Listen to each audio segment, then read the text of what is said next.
우리가 박수를 치는 의미는 잘했다고, 잘 감상했다고 치는 게 아니라 어떻게 하는 거죠? 하나님께 영광 돌리고 격려하는 마음으로 박수를 치는 거예요. 우리 이 부분들은 박수를 잘 치시는데 치려면 확실하게 치십시다.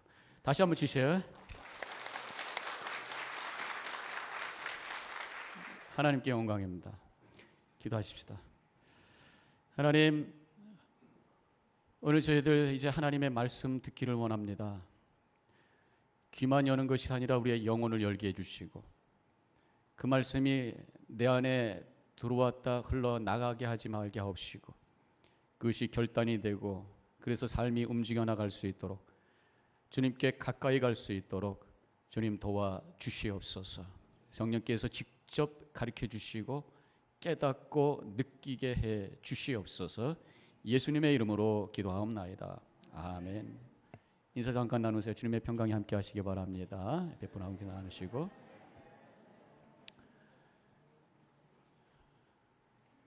자녀들을 키우다 보면은 그 자녀들이 이렇게 성장하면서 변화하는 걸 보게 되죠. 저희들도 이제 애들이 다 커서 집에 다 없어요. 그리고 강아지 새끼 한 마리 데리고 살고 있는데 쭉 성장하는 과정에 보면 어렸을 때 부모들 이렇게 디펜드하고 쫓아다니다가 그 다음에 이제 티네이저가 되면 조금 점점 멀어지잖아요. 그러다가 좀 나이 들게 되면 아직도 좀 덜 온 것 같아. 내 마음에는 더 많이 왔으면 좋겠는데 많이 돌아와 가까이 오긴 하는데, 근데 이제 결국 자녀들이 결혼하고 애 낳고 그러면 이제 부모 마음을 알게 되고 가까이 오게 되죠. 근데 이제 그 티네이저 때 보면은 부모 마음에서는 섭섭하죠. 가까이 있던 애들이 좀 멀어지니까 부모보다는 친구 생각이 더 옳은 것 같고 부모 생각보다는 자기 생각이 더 옳은 것 같고 부모보다는 친구가 더 중요한 것 같고 리빙룸에 같이 있는 것보다는 혼자 방에 들어가서 자기 컴퓨터 하려고 그러고 어디 가자고 해도 싫다고 그러고 집에 들어오면 뛰어오던 애가 갑자기 내가 가서 안녕하세요 물어봐야 되고 이렇게 변화되는 그 티네이저의 모습을 보면서 마음이 섭섭한 거죠. 그래서 어떤 경우들은 보면은 자녀들하고 갈등이 생기고 또 그러다 보면 극단적으로 막 가출을 하고 이런 경우도 있어요. 어느 집에서 지지리던 말썽부리던 아들이 가출을 했다고 그래요. 친구네 집에 있는 것을 알고 아버지가 문자를 보냅니다. 근데 이렇게 보냈대요. 아들아, 내가 친구네 집에 있는 거 다 안다. 내가 너 모든 걸 다 용서할 테니 제발 집에 돌아오지 말아라. 그랬다는 거예요. 뭐 싱거운 농담입니다만은 뭐 그럴 수는 없지요. 그렇게는 하는 부모는 없지요. 근데 이 청소년기에 부모에서 멀어지는 그 자녀들, 물론 이것이 어떤 독립적인 하나의 성인으로 성장되는 과정이라고는 하지만 부모들 입장에서는 좀 섭섭하잖아요. 그래서 우리가 많이 하는 얘기입니다만은 뭐 지가 지 혼자 큰 줄 아나 그렇게 얘기하죠. 기저귀 갈아주고 먹여주고 아플 때 같이 눈물 흘리고 했던 그 과정은 아무것도 모르는 거죠. 그냥 잔소리하는 것만 싫어가지고 아이들이 그런 모습을 우리가 보면서 섭섭해하잖아요. 바로 오늘 본문의 말씀에서 제가 이 얘기하는 것은 오늘 본문의 말씀에서 우리 아버지 되시는 하나님의 마음도 그런 마음이 있구나 이런 것을 보게 된다는 거예요. 섭섭한 마음. 6절에 있는 말씀에 이런 말씀이 나옵니다. 그들이 우리를 애굽 땅에서 인도하여 내시고 광야 곧 사막과 땅을 통과하게 하시던 여호와께서 어디 계시냐고 말하지 아니하였도다. 8절에서도 비슷한 말씀이 반복이 되고 있어요. 하나님을 찾지 않는다는 거죠. 하나님께서 이스라엘 백성들을 출애굽시켜주고 광야를 통과케 하시고 가나안 땅을 허락해 주셨는데 자기 혼자 뭐 이룬 것처럼 생각하고 하나님 잊어버리고 찾지 않고 멋대로 살아가고 있는 이 티네이저 같은 이 이스라엘 백성들을 향해서 섭섭한 마음 갖고 계신 하나님의 마음을 여기서 읽을 수가 있어요. 5절에는 또 이렇게 쓰여져 있습니다. 나를 멀리하고 가서 헛된 것을 따라 헛되이 행하였느냐. 멀어진 것에서 끝난 것이 아니라 다른 우상을 섬기면서 배은 망덕한 모습을 갖고 있는 이스라엘 백성들을 향해서 안타까워하고 계신 하나님의 마음, 이것이 바로 이 구절 속에 있다고 하는 것입니다. 이 예레미야서가 예언서죠. 예언서 중에서는 가장 긴 것이 이사야서입니다. 이사야서로 비롯해서 시작해가지고 쭉 말라기까지 17개의 예언서가 있고 대예언서, 소예언서, 그래서 긴 것, 짧은 것 있는데 성경의 구약의 3분의 1이 되고 전체적으로 보면 4분의 1이 되는 방대한 그런 성경의 본문의 내용이 바로 예언서. 근데 예언서를 이렇게 읽게 되면 좀 부담이 되죠.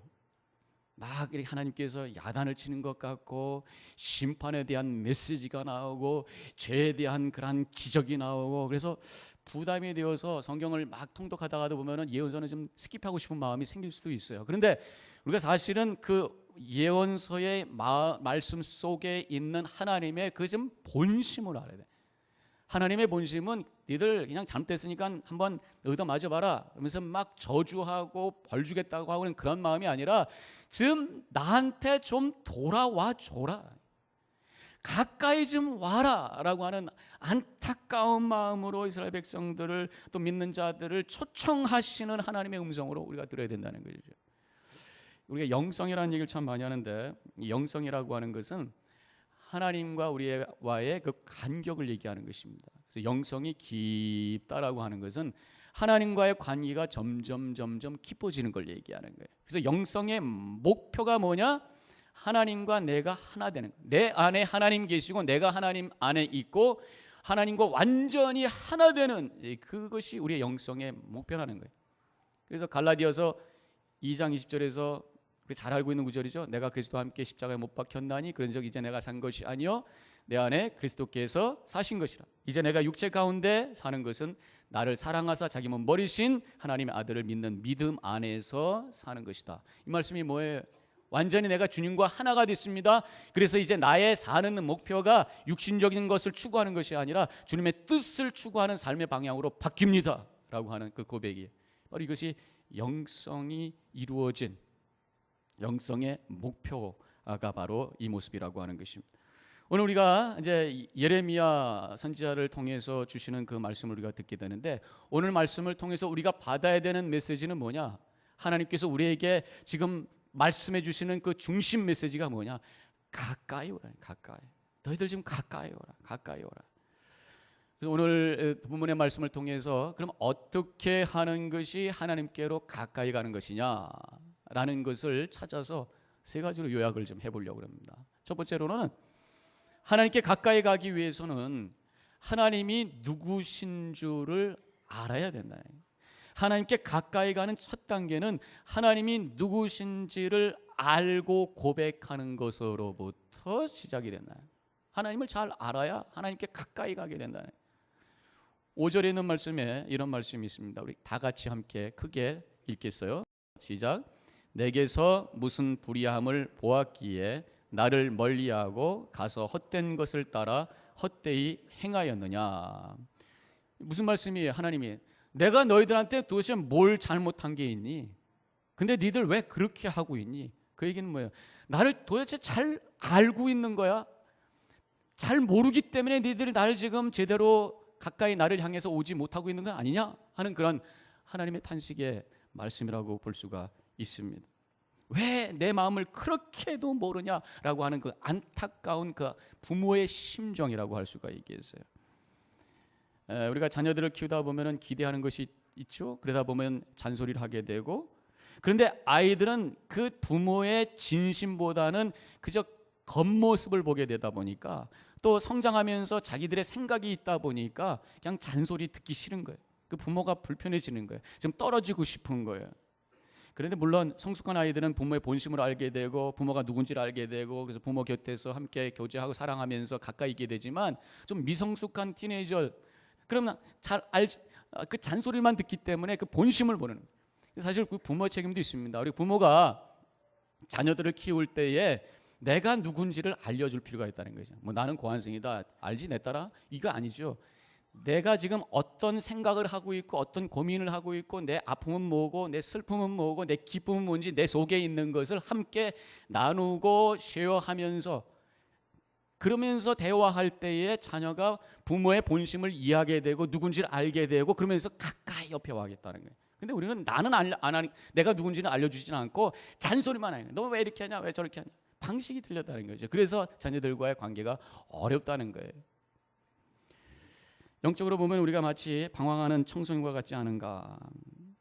하나님보다는 다른 것이 더 중요하고, 그래서 하나님으로부터 멀리 있게 되고, 아마도 우리가 하나님을 제대로 알지 못하기 때문에, 혹시 하나님이 그저 나에게 잔소리만 하고 일만 시키는 분이시고 요구만 하시는 분이고 그런 분으로 이해해서 그런 것은 아닌가. 하나님을 잘 몰라서 그런 것이 아니냐. 그래서 하나님을 우리가 알아야 되는데, 물론 우리 하나님은 자신이 누군지를 오픈하시고 알려주시고 계시하시는 분이라는 거죠. 로마서 1장 19절에 분명히 이런 말씀이 나옵니다. 이는 하나님을 알만한 것이 그들 속에 보임이라 하나님께서 이를 그들에게 보이셨느니라. 하나님께서 우리 안에 하나님을 알 수 있는 능력을 주셨다라는 거죠. 그것을 가지고 또 하나님이 우리를 하나님을 알 수 있는 그런 방법을 허락해 주셨다는 거예요. 그래서 그것을 통해서 하나님을 알고 하나님께 가까이 가야 된다는 건데, 그럼 그건 뭐냐는 거지.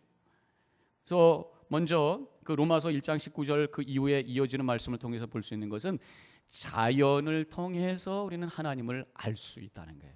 자연 계시라고 그러죠. 일반 계시라고도 하고.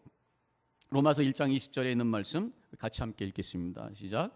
그의 영원하신 능력과 신성이 그가 만드신 만물에 분명히 보여 알려졌나니.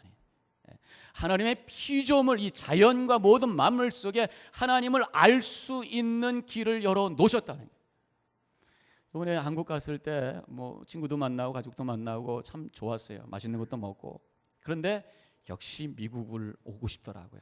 저는 미국 오래 살아서 그런지 몰라도 한국 가서 보니까 아파트와 그냥 그 회색 빌딩 속에 있다가 이 푸르청청한 미국의 그 아름다운 그 자연이 그리운 거예요.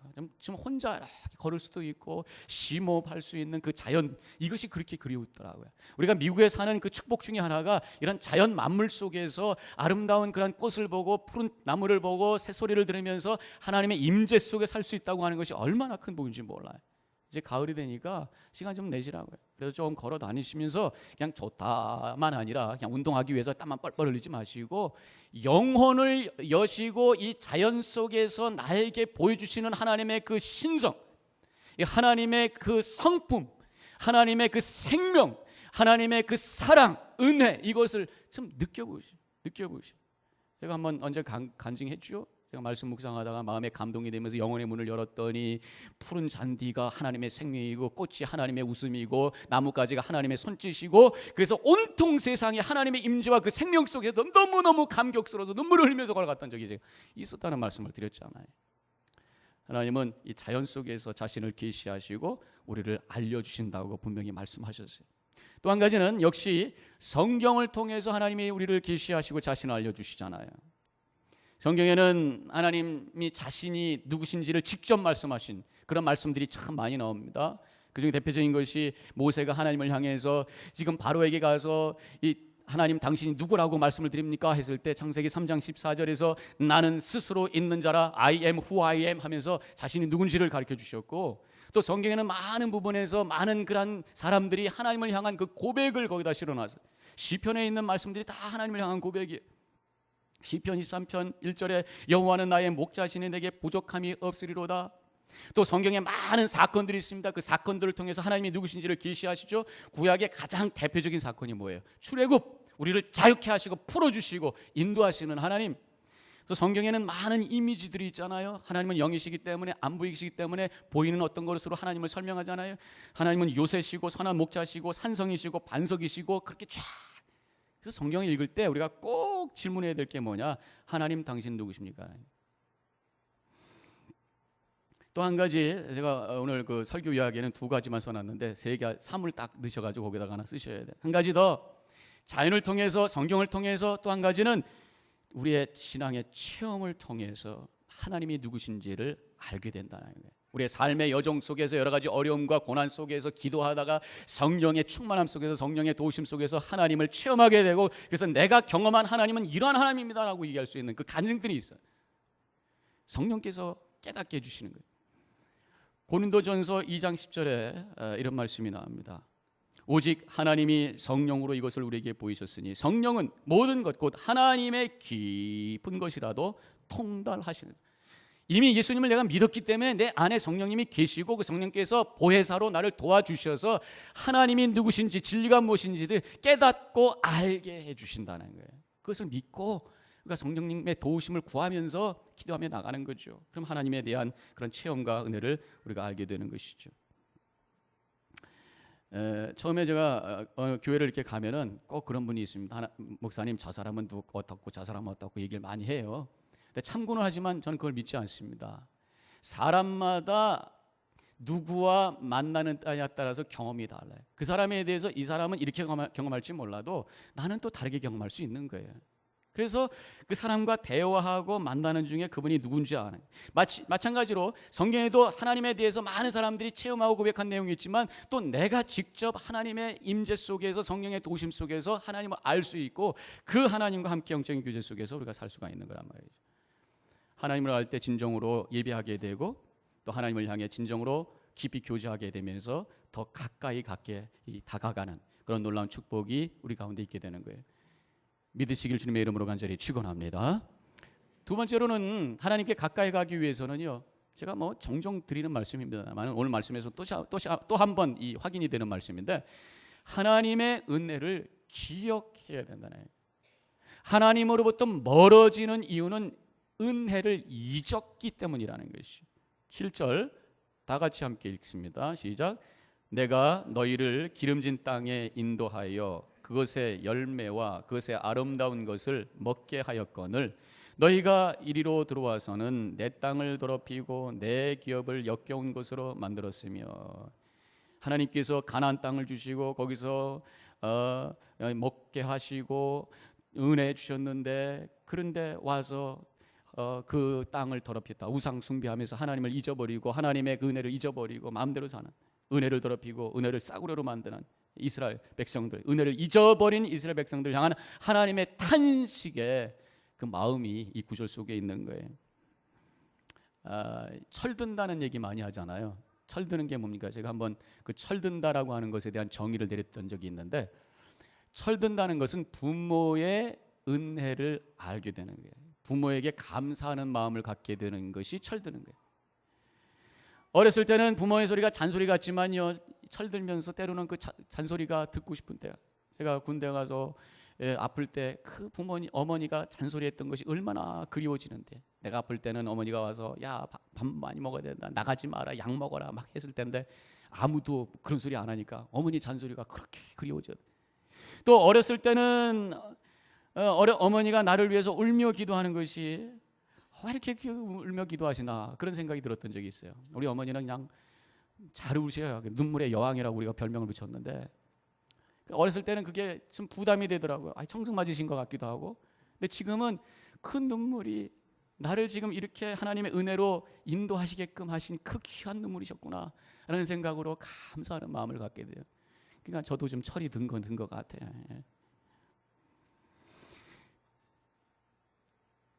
신앙생활 하는데도요, 성숙한 사람과 아직 미성숙한 사람의 차이가 뭐냐? 성숙한 사람은 하나님의 은혜가 감사해서 기도할 때마다 눈물로 그 감사의 기도를 하지만, 미성숙한 성도님들은 별로 기도도 안 하지만 가끔 기도하는데 필요한 거 채워달라는 것만 하는 거죠. 지난주에 우리 새벽기도 하면서 예레미야 50장에 있는 말씀을 묵상하면서 제가 말씀을 드렸잖아요. 출애굽이 아니죠. 이 바벨론에서 해방되어서 돌아갈 때에 너희들이 눈물 흘리면서 돌아갈 것이라, 이런 말씀이 예레미야 50장에 나옵니다. 그 눈물은 무슨 눈물이에요? 하나님께서 풀어주셨기 때문에 너무너무 감사해서 그 은혜 때문에 감격해서 흘리는 그 눈물. 우리의 눈물은 어떤 눈물이냐는 거죠. 분노의 눈물, 슬픔의 눈물, 또 여러 가지 이 아픔의 눈물, 이런 눈물이 아니라 정말 하나님의 그 은혜가 너무 감격스러워서 흘리는 그 눈물. 우리 믿음 생활에 그것이 있어야 되는 거 아니냐는 거죠. 여러분들의 지금까지의 믿음 생활에 그런 눈물이 있었냐는 거예요. 오늘 이 예배 자리가 감격과 감사의 눈물의 자리가 되시기를 주님의 이름으로 간절히 축원합니다. 그런 눈물이 있어요. 그때 하나님을 향해 우리의 방향을 들게 되고 하나님을 향해 더 가까이 가게 되는 그런 역사가 일어나는 것입니다.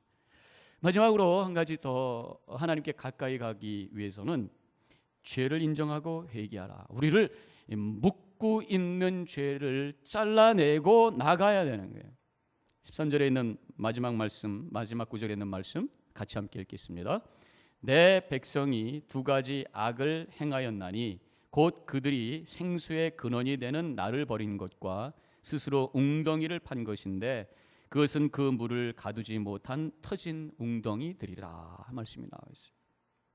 지금 이스라엘 백성들이 지은 그 악 죄를 향해서 말씀을 하고 있는데 그것이 두 가지라고 말씀하고 있습니다. 한 가지는 뭐예요? 생수의 근원이 되시는 하나님을 버렸다는 것입니다. 지금 이스라엘 백성들에게는 물이라고 하는 것이 굉장히 중요해요. 광야 생활하고 있는 그들 그저 1년에 200mm 정도밖에 비가 안 오고 겨울 잠깐 오는 그 비이기 때문에 물이라고 하는 것은 굉장히 중요합니다. 어쩌다가 샘이 터졌다고 하는 이건 횡재고 정말 할렐루야. 근데 그것을 그냥 막아버렸다는 거예요. 그것이 얼마나 이 죄라고 하는 것은 어리석음에서 온다는 것이죠. 하나님을 믿지 아니하고 하나님께 등 돌린 것이 생명의 원천이 되고 생수의 근원이 되는 샘터를 갖다 막아버렸다는 거죠. 시편 36편 9절에 진실로 생명의 원천이 주께 있사오니 주의 빛 안에서 우리가 빛을 보리이다.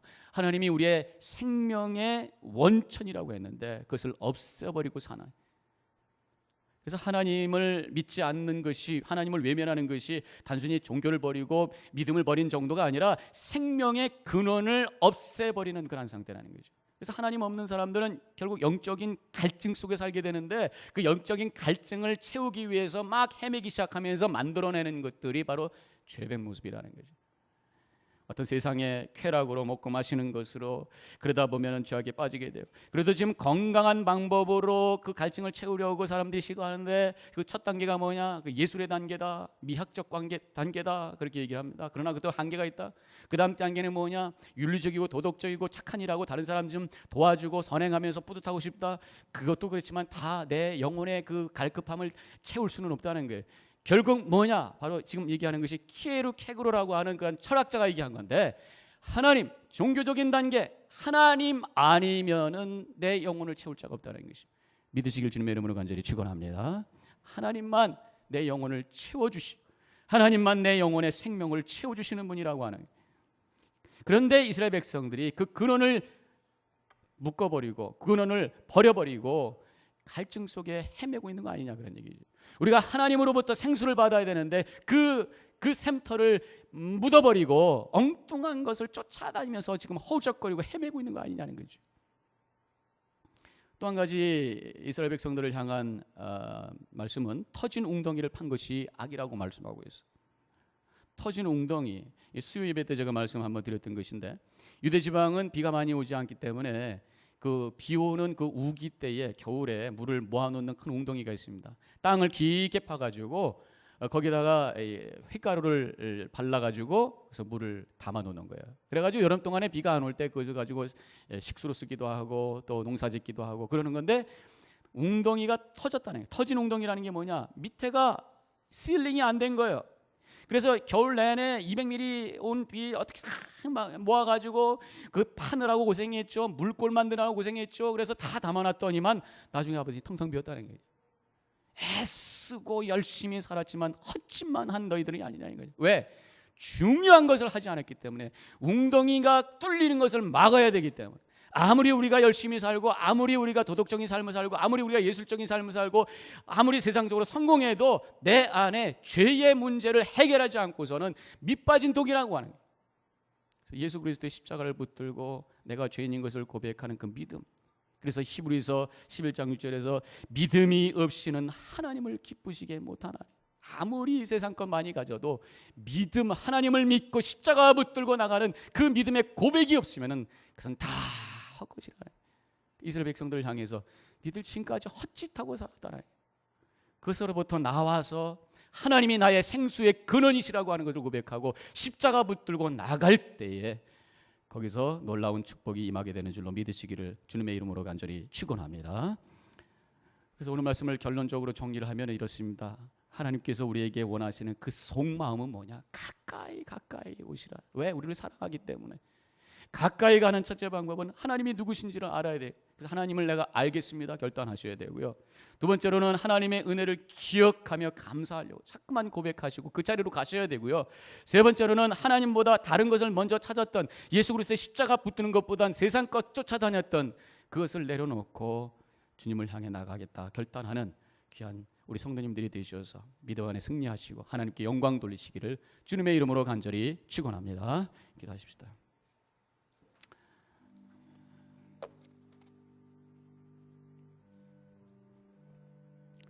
오늘 말씀을 기억하면서 우리 자신을 한번 되돌아보시기 바랍니다. 내가 하나님을 알기 위해서 얼마나 애썼던가? 정말 내가 하나님을 알고는 있는 건가? 하나님을 모르기 때문에 이렇게 멀리 있는 건 아닌가? 한번 확인해 보시기 바라고요. 하나님의 은혜의 감격 속에 내가 눈물을 흘렸던 적은 있던가? 기억해 보시고요. 감사해 보시기 바랍니다. 하나님보다 다른 것을 위해서만 분주했던, 믿음보다 다른 것을 위해서만 뛰어다녔던 나의 모습을 내려놓고 믿음이 먼저인 것을 고백하시기 바랍니다. 그때 우리는 하나님께 가까이 가게 되는 줄로 믿습니다. 잠깐 묵상하십시다. 장로님들 앞으로 나오시고요.